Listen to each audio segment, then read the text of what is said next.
16赛鸽网，大家好，我是尹浩文。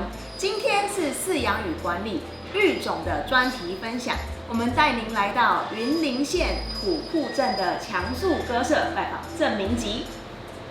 嗨，大家好，我是强速鸽舍郑明吉，吉哥，大家好。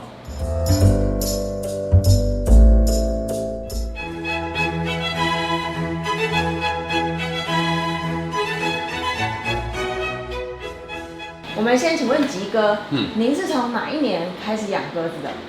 我是8岁开始接触鸽子，然后从第一对养鸽子到现在都没有间断过，就爱上鸽子了。请问您的第一羽圆头种鸽是哪一只？我的第一羽超级种母是强速189，它是傅雷号的下代，马克罗森斯的血统。那鸽舍内留下哪几条主系呢？我这一生当中，一开始就只养最好的鸽子。目前，鸽舍里面还是有189的血统，有钻石光金母的血统，有红卡多的血统，有世纪绝配的血统。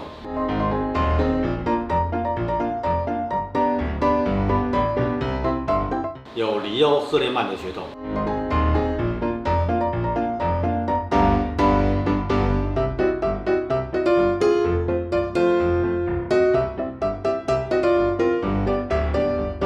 但是不管他们是来自哪一个血系，我坚持我这一生当中只养最好的鸽子。您是怎么样把这几系保留下来，培育成自己的家族呢 ？OK， 我记得你爸爸老板说过一句话，他说练功夫从扎马步开始，我认同。可是对鸽子这一块就是说，育种应该先从选种开始，如何从同一个系列当中，我们会把最优秀的那些个体的鸽子找出来，这个才是最重中之重的东西。鸽友有时候鸽友往往会陷在一个光用血统论的论述来看待鸽子，可是我坚持只在最好的家族里面找出最优秀的个体，他们一代一代的传承下来，品质只会更好，不会更差。有些鸽友会陷入一个迷思，就是说，好像鸽子永远是高代的比较好，可是其实不是那样子啊。在优秀的育种家手里，应该是一代比一代强啊，怎么会一代比一代弱呢？所以这个是值得鸽友去反思的事情啊。这是我个人的看法。那会用近亲或极近亲的方式来留种吗？我会采用极近亲的方式去配种，但是原则是我会用最好的个体配在一起，比方说母子配，或者是同父母的兄妹配，对，虽然是极端近亲，可是它们的意义是在固定它的性状。然后你再从当中再找出最优秀的个体，这个才有意义。另外一部分是，浸血跟杂交都是育种当中必须用到的手段，两者都不可偏废。那在混血的这个方面是怎么做配对跟育种呢？对我个人来讲，就是说，当我们需要进行杂交的工作的时候，我只会在这个家族当中找出最优秀的个体来进行杂交，这个才有意义，而不是只光看这一张血统图来论述鸽子。有时候鸽友会陷入一个所谓的血统论当中，而忽视掉了说，鸽子的个体的重要性。因为我个人把鸽子当成是运动员，那么运动员应该有的结构，应该具备的结构，你就不能忽略。这个是我觉得最重要的一部分，也就是说，你必须进行有意义的杂交。我会找当代最强的不同血统鸽子进来进行杂交，这个才是最重要的工作，也才是对的方向。那吉哥在挑种鸽的时候呢，什么样的条件你会把它留下来？看鸽子是这样子哈，现在除了眼睛不看，其他我通通看。年轻的时候，事实上我们所有的鸽子的知识来源大概都是歌书啦，老的教小的啦。那当初我有幸认识老大哦，林大哥，你爸爸，他有机会让我带我去看很多入场歌。那当然这当中就是会让我们发掘很多好的范本，就是说有些歌子它虽然血统不一样，可是它的基本结构很类似。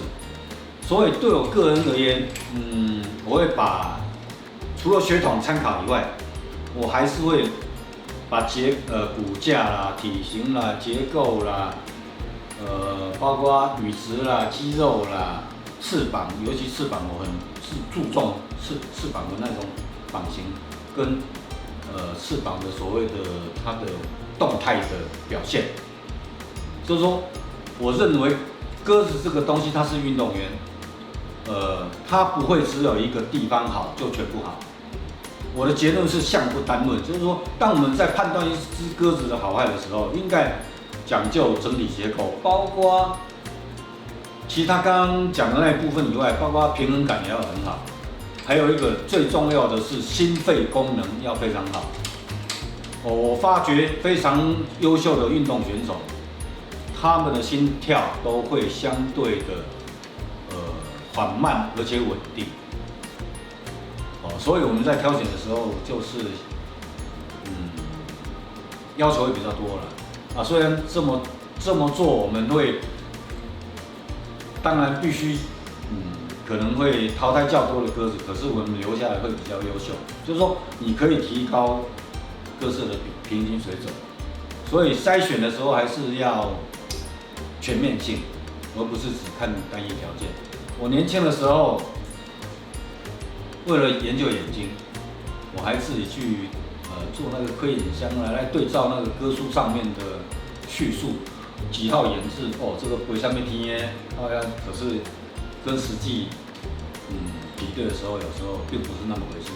再加上我在第一里奥赫连曼他家看到很多超级配对都是沙眼配沙眼的时候。我心目当中的问号就解除掉了。事实上，鸽子眼睛，可能是当然很多论述不同嘛，但是对我来讲，我已经忽略掉了。我还是会以其他各部分身体结构来作为要求的重点。近亲和杂交都是育种当中的必要手段，两者都不能偏废。可是近亲只能固定鸽子的品质，或是某一些优秀的性状。但是假设如果要让鸽子更进化，只有透过杂交的手段才能达到这个目的。那近亲跟杂交配对上是怎么配的？不管是近选或杂交，其实都在一个高标准的情况下，高标准。它的本体高标准。对，这是结构上的高标准，就是说严格筛选后的我们挑出来最好的鸽子，利用不同体型的差异配，然后再从中找到最优秀的下代，留为种鸽，这个才有意义。不是说这个鸽子，比方说一个鸽子某一个配对好，就每一个都好，那是不可能存在的。你还是透过筛选的手段，留下自己觉得最优秀的鸽子。自己交互教母，到后面我会猜对，我也猜过。那没有猜就没有新的东西产生。这牵涉到有些歌友说，这个原配对要不要猜的问题，我就敢猜。我当这个原配对他的小孩子生到某一个数量，我觉得好的，超好够的时候，我会试着猜，你才知道有没有机会生到更好的，一样好的。博尔特配对的爸爸妈妈我都猜过，尤其他妈妈。我在李后家另外看到一只欧元的弟弟，叫漂亮号。那一只鸽子我好像也标46000还是48000欧元，我忘掉了。不是46000是48000了，因为不是很多我就记不住。这个我就记得住，这个比较数目比较大，184000欧元。好 ，OK， 题外话就是说，我当初就想过说，假设把漂亮号来配那个波特的妈妈，就小波智慈，也是会很好。那事实上证明，我出了一只鸽子，闪电1号，15年的800871，哦，生了那一只母鸽。然后好，另外一个故事是，我在买2012年波智幼鸽全国冠军的祖父祖母的时候，我把那一只公鸽抛弃掉，我不要。就是说，2012年的，就是我那一年去看到2012年幼鸽3万多只全国冠军的时候，我接到一个消息，就是说，那一只幼鸽全国冠军的阿嬷跟外公跟外祖母，那个鸽主要卖，因为他要换新房子，你知道吗？他想把那一对鸽子卖掉，我就去看了，热腾腾的冠军刚出炉，我去看阿公阿嬷，结果看到这一对鸽子的时候，好像是才2万多元，也不是很贵的，然后我就说OK， 那我可以不可以这一只公鸽不买？